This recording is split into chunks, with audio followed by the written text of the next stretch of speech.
What up, y'all? All right, so we gonna get straight in it. No introduction needed. What I wanted to share with you all is a really cool update that came to OpenClaw that allows us to be able to use GPT 5.4. Now, for those of y'all who aren't aware, and let me scroll down here and look for the update. I thought I highlighted it, but it unhighlighted. For those of you all who aren't aware, you can use your account with OpenAI. You can use your subscription with OpenClaw, and you can do so legally. They're allowing you to do so. It's not against their terms and conditions. With that being said, ChatGPT being $20 and OpenClaw being for free, you can connect your ChatGPT account and use it the same way you've been using it, and then you can connect that with OpenClaw. And for the same $20, you can use OpenClaw. Now, how far that goes, your mileage will vary. But the big deal is now you have a 1 million context window from right here. It's telling you have a 1 million context window, whereas you can now pretty much have your OpenClaw do a task, right? Or tasks plural, without necessarily timing out or being interrupted or running out of time. I'm just gonna say it like that, even though it's not necessarily time, but running out of time, like without it timing out, without it running out of tokens to be able to use. I was running into that when I was using both Opus and both GPT 5.3 because they didn't have a 1 million context window before, right? Gemini has that, but between Claude and ChatGPT, they didn't have that. Well, even though Claude does have a 1 million context window on Opus 4.6, that's, if I'm not mistaken, as of this video, that's reserved for the API. So even though I'm using Opus 4.6 on my within my agents, right, or within my OpenClaw, and I'll show you here. So here I have my main agent Tieson, and Tieson is using 4.6. But unfortunately, with 4.6, within the using it with the SDK, I'm not using the API, right? It's in the API. I'm using it with the SDK. So I'm using my Claude subscription, just like with the OpenAI, I'm using my Claude subscription with my OpenClaw. I'm not paying two separate billings, right? It's one billing, which is my Claude subscription. And I'm using it with the SDK, right? They allow you to do that with the SDK. And I'm using Opus 4.6, as you can see here. But the problem is that I don't have a 1 million context. So I'm using the smartest model, right? OpenClaw right now. Now, I have not tested, and that's why I want to make the video before I go do a true test. I haven't tested, but I'm excited.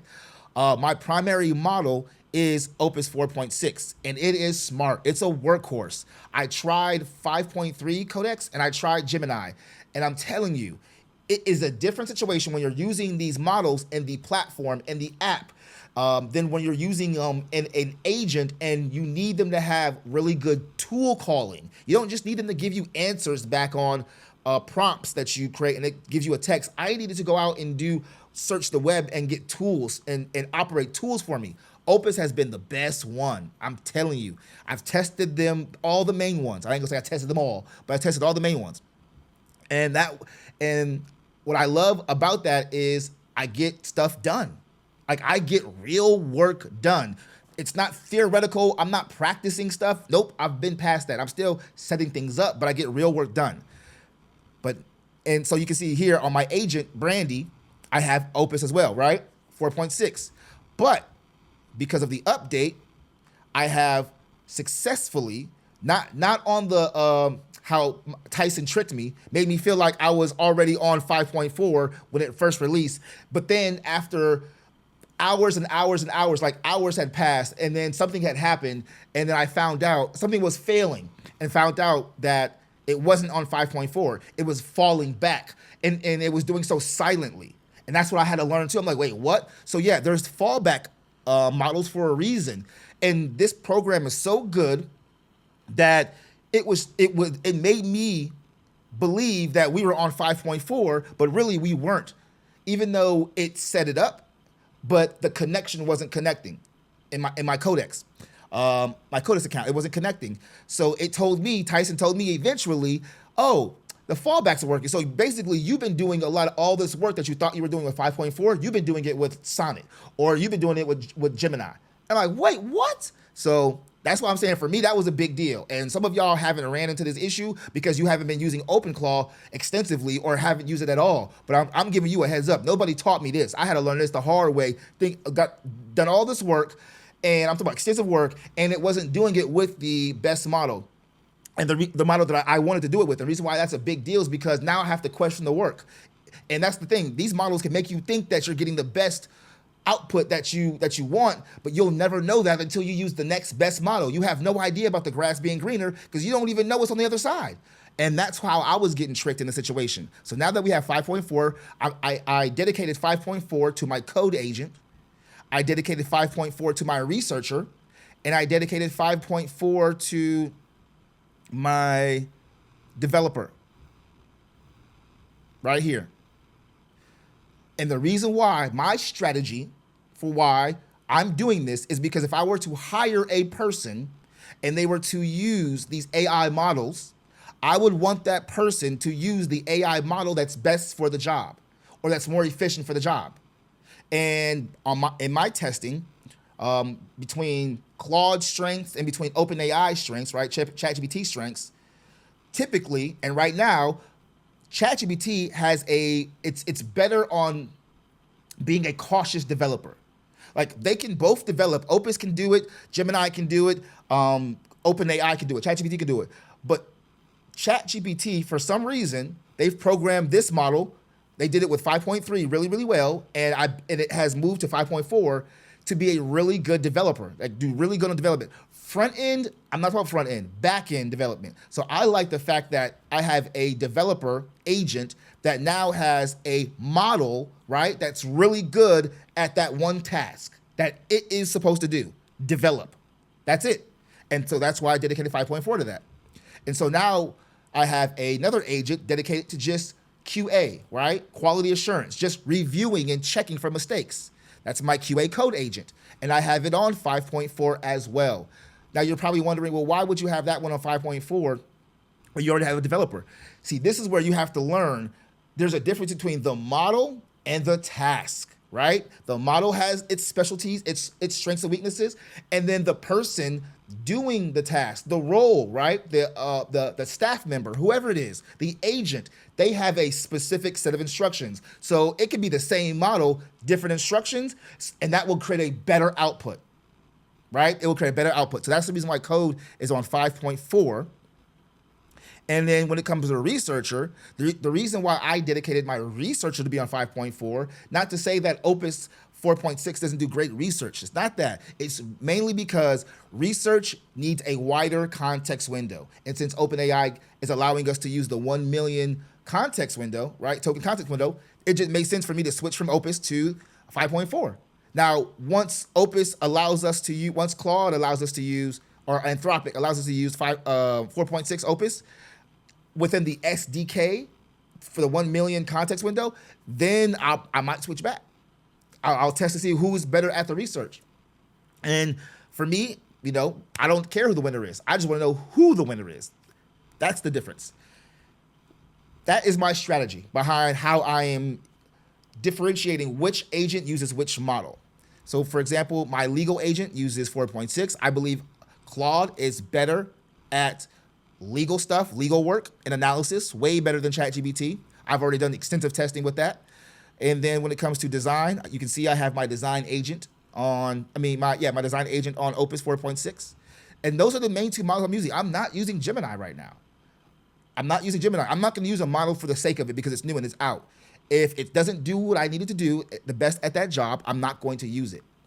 I wouldn't replace the things that I'm doing with Opus with Gemini anyway. I don't think Gemini has that flavor to it. It just doesn't have that vibe to it. For instance, I wouldn't use Gemini on my copywriter agent. No, it doesn't write really, really well.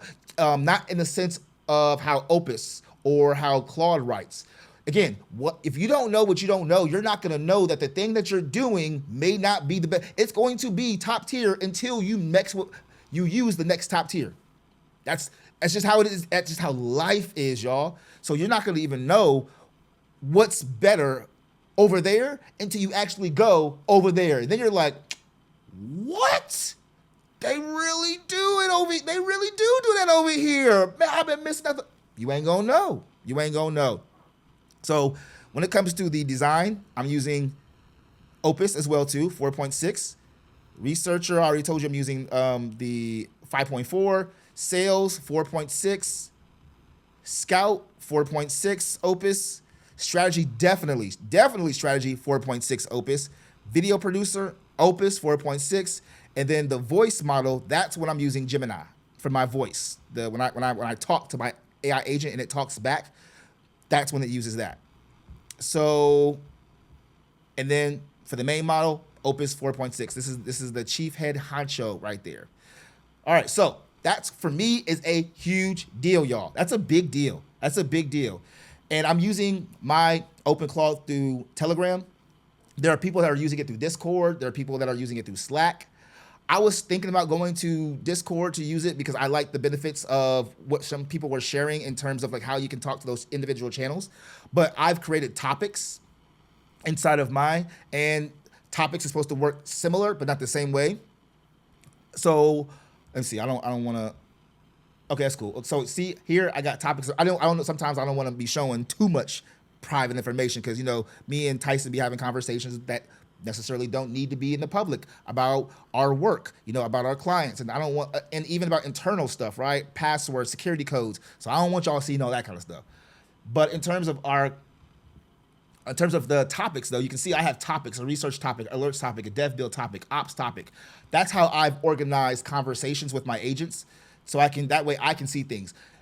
And then I'm going to be working next on my mission control. I set up the mission control at first, but I wanted to get the fundamentals knocked out the way before I started doing the whole mission control thing, because mission control can get a little wonky, and you can go back and forth, and then you're fixing something, then you're breaking something, then you're fixing something, then you're breaking something. I want to make sure I had all my fundamentals within the gateway dashboard set up first. This is what you get out the box with OpenClaw. I think if you're using it with the computer specifically, I know that for sure, but I'm not sure if you get that if you're using the VPS, like using it through a VPS service, virtual private server. But when you have it dedicated on the computer, like I have it on a Mac Mini, and then you have a local. This is a local site here, right? Local on the local network. It's not a site that you can't go to my, like if you put this in your browser, it's not going to pop up. Okay, if it does, let me know. There's something really wrong. But it's local here. And this is my gateway dashboard right here. And you can see that on this dashboard, we already have a lot of really good menus right here in the sidebar to be able to see, and it's organized. But this is not the way that most people want to see this. And this is not a project management system. And that's where the mission control comes in. It's kind of be your all-in-one project management system, right? Like your Monday.com, your ClickUp type of thing. That's what I'm going to be working on next. But right now, we ain't there. So far, I got something like this right here. And no live activity. I'm gonna make it look sweeter. I'm gonna update this a lot more. But this is what I got so far with my mission control. But we're working on it. We're working on it. Let me know. So let me know what you think. Let me know what you think about OpenClaw. Well, if you haven't seen it, let me show you real quick. So what up, Tieson? I'm in the middle of making a YouTube video about you and about OpenClaw and about the latest update and with GPT 5.4 and how we just switched up some of our agents to take advantage of the context window. What do you think about that? What do you think our viewers should get out of this conversation more than anything?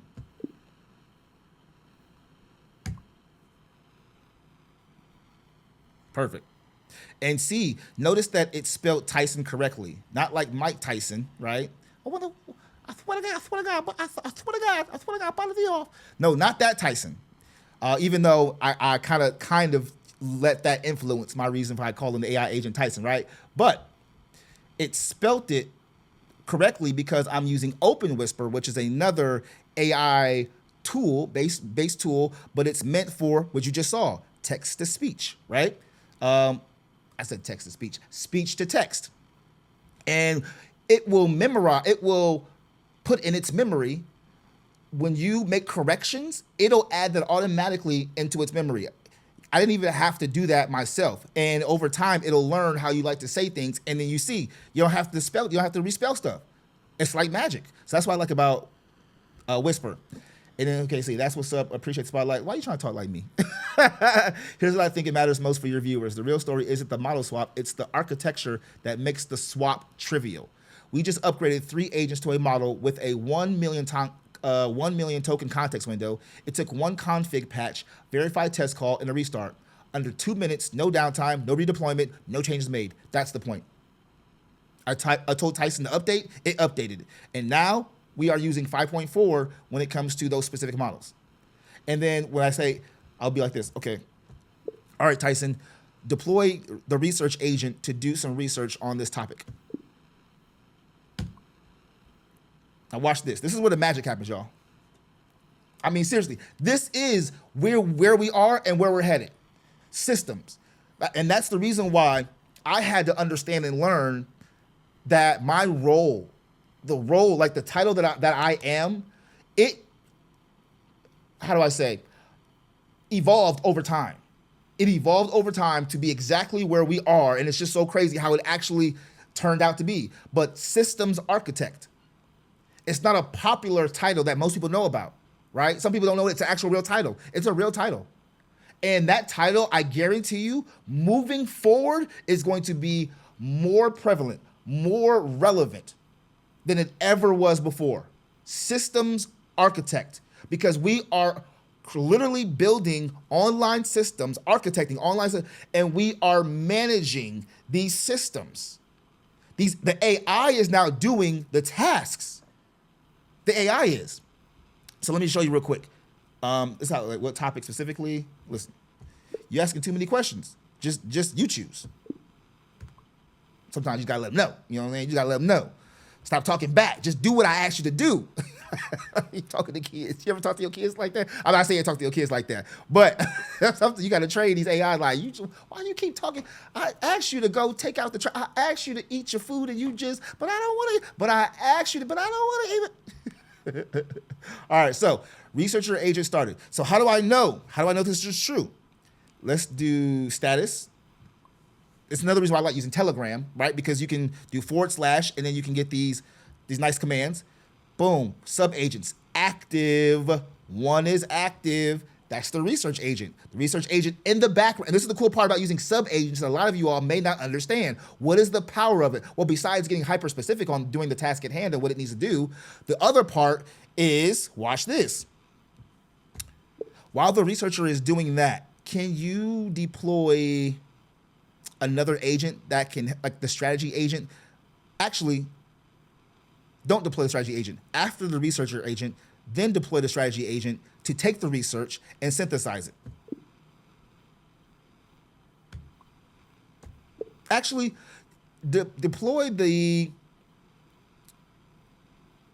sales agent to combine, to actually do some research too on the sales side. I know it's not the research agent, but have the sales agent do some sales. How are sales going between OpenAI and Claude right now? Because there's been a big switch, you know, based on the political environment.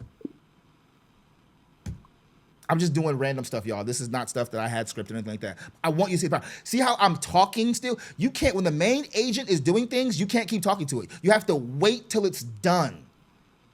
I can't wait till they update that, because OpenAI updated that in 5.4. If you're using 5.4 thinking, you can actually continuously talk to the agent while it's also prompting, while it's also doing the task that you gave it to do.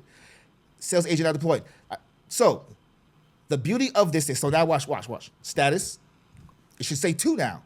2 sub agent active. Right now, imagine 2 people working in the background doing the thing while my main orchestrator agent still can talk to me and do other things. Now, if I tell my main agent to do something, that's when I have to wait till it's done to keep talking to it. And that part annoys me. I don't have time for that. You know what I'm saying? So what I like about this approach right here is the fact that when you use sub agents, the sub agents can be doing things, right? Underneath the scene, they can be doing things. And then you have your main agent here. Your main agent literally can still keep talking to you at the same time. That, if you can think about that being a person and how that were people, your mind will start to understand that you now are managing systems. Everything about OpenClaw is a system. The way that I build out my workflows and processes are systematic. And we are working in a programmatic way now, an era where the AI can now go do things programmatically behind the scenes, update apps and platforms without having to open up a browser at all. It does it through the API. That's where we're at. We're not going backwards. We're not going backwards. So, yeah, man, tell me what y'all think. This is crazy. This is crazy. And then once it gets done, it's going to, it's supposed to. Now, sometimes it'd be wonky sometimes, right? But it's supposed to report in the research. It should report in the research channel right here. And see how he says dispatch? So what I dispatched before, it did. Now I'm going to ask it, watch. And this is how you got to talk to your agent like this. I'm telling you. So I noticed you didn't even do any kind of notification in the research channel or topic. Why is that? I'll be having to explain itself. Like, you going to explain yourself to me. Loshi, look, you got some explaining to do. You going to explain yourself to me, Loshi. You ever watch that? I Love Lucy. That used to be one of my favorite shows at Nick at Night. Maybe it's a little old school for y'all. I'm only 38, but maybe that's a little old school. But look, and I like to have on reasoning because I want to see how it's thinking. That's a big deal for me. I want to see why is it going in the direction it goes. Now, you can turn off and on reasoning. See how it says toggle reasoning? And I can turn it off and on. Right now, it's on stream. I have it on stream right now. And then you can adjust. The other part that I love too about one of the latest updates is that you can also adjust the thinking level, and you can turn it adaptive. Before, you'll notice when you use OpenClaw, it'll start at low thinking level. You have to change it, and I don't know when it changes, because even when I change sessions, I'll have the same one, but when it restarts the gateway, I have to double check and test it. Like, why does it restart? But using adaptive, I love adaptive, because now I'm letting the AI model, since I believe it's smart enough to choose its amount of reasoning, so that way it can kind of efficiently use its tokens, if that makes any sense to you. And that's what I like to do. Researcher came back, but it was with a caveat. It timed out mid-research and landed on the 5.3 Codex announcement page instead of finding a dedicated 5.0 that tracks with what we still got, useful context. So it timed out. Interesting. Why did the researcher agent time out? I thought we had a 1 million context window. And this is what you have to do. If you're not willing to ask questions, test your theories, ask questions, do practice scenarios, ask more questions. The AI, sometimes it'll be overly confident. Well, it'll say something and you'll think that is law. No, ask questions. Make sure that you know why it thought that way it didn't, because it's not necessarily the AI is real, or that it has a real brain. The memory in the AI, at least, and I feel like I believe I've cracked the code a little bit when it comes to the memory part, because I'm using Obsidian as a second brain, and you don't have to do that, but I'm using the Obsidian app as a second brain. And I'm also now making sure that the memory, I'm not getting out of the context. Like anytime, and this is another strategy. I'm giving y'all too many strategies, y'all. This is another strategy right here. When it comes to status, I often check my status. As annoying as it may seem to some of you, I don't want to keep checking my status. I do it. And I also program my OpenClaw to tell me at intervals, okay, when I'm at my 75%. Because once you start going over the 100% and you have compactions, that's when that memory part starts to get messed up. And I learned from another video. So, and I don't know what video, I will shout out the creator. But I had to learn the hard, and it made sense. I'm like, why didn't I already know this? Like, you know this already. Why didn't you apply this to your OpenClaw? But ever since I started really context managing, I don't know if that's a real term or not. I started managing my tokens, and when I get to the 90%, I do this: prep for session handoff, prep for session, and it knows now. It knows anytime I say prep for session handoff, prep for handoff, it knows to recap stuff and then to put it in the memory, and then I just go new, start fresh. That has changed up so much of my workflow. I was getting so annoyed that every time I would come back to my OpenClaw, I would wake up, or after a couple hours, something was wrong. Like, it didn't remember the stuff. I'm like, we worked on this for hours. We worked on this for days. That was what it was. Too many compactions and going over the context window. So now I don't do that. Ever since I've done that, I mean, my results have been superb. It's been so scary. I feel bad for the people who are not adjusting or adapting. That's why how scary my result. I'm talking about it's doing things that human beings do. I've hired people for over 10 years. It's done more than 50% of the things that I've hired people for. And it's done it correctly, accurately, as a final deliverable, not a test result. I'm telling you, so true, so true. And so that's what you have to do. You have to manage your context window. Don't let it go over the context window often or at all. Make sure you're not seeing compactions here. That's not necessarily a good thing. Even though it can do it, doesn't mean it should do it. And keep telling it to add to the memory. And then one of the other things that somebody taught me too that made a lot of sense. I was watching a podcast, and one of the ladies was saying that she has a final decisions document. I'm like, duh, that makes sense. So now I have a final decisions document inside my second brain, using my Obsidian, the Obsidian app. I just call it second brain. You can call it whatever you want to call it. But I have a final decisions document. It is the most important document. And every time I say, now this is my thing. Some of y'all probably gonna steal this. But one of my, they kind of messed up a little bit, but Mandalorian, you know what I'm saying? I was a fan of that show. And then they started doing some X, Y, and Z into the most recent seasons, or to the final season. Now they're doing a movie and stuff. We gonna see how that go. But one of the favorite things I used to like about the Mandalorian was when he would say, "I have spoken." That's my thing. I have spoken.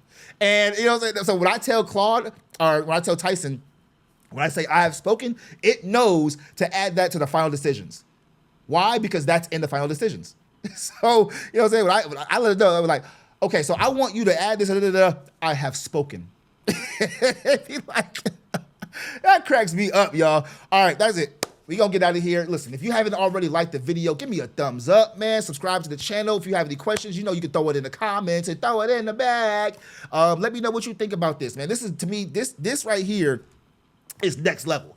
This is next level right here. And if you're not hopping on it, I don't know what you're doing. Like, I don't know what you're doing. We still rocking out. We still using apps. We're still building out websites, taking advantage of the ecosystem, right? Connecting apps to create systems. But now we're using AI agents to run those systems, right? To help us get more time in our day, so that way we can go do the things that the AI can't do. That's a difference maker right there. And that's where we are today. My name is Maestro Stevens with Iconic Templates. And I'm out. Peace.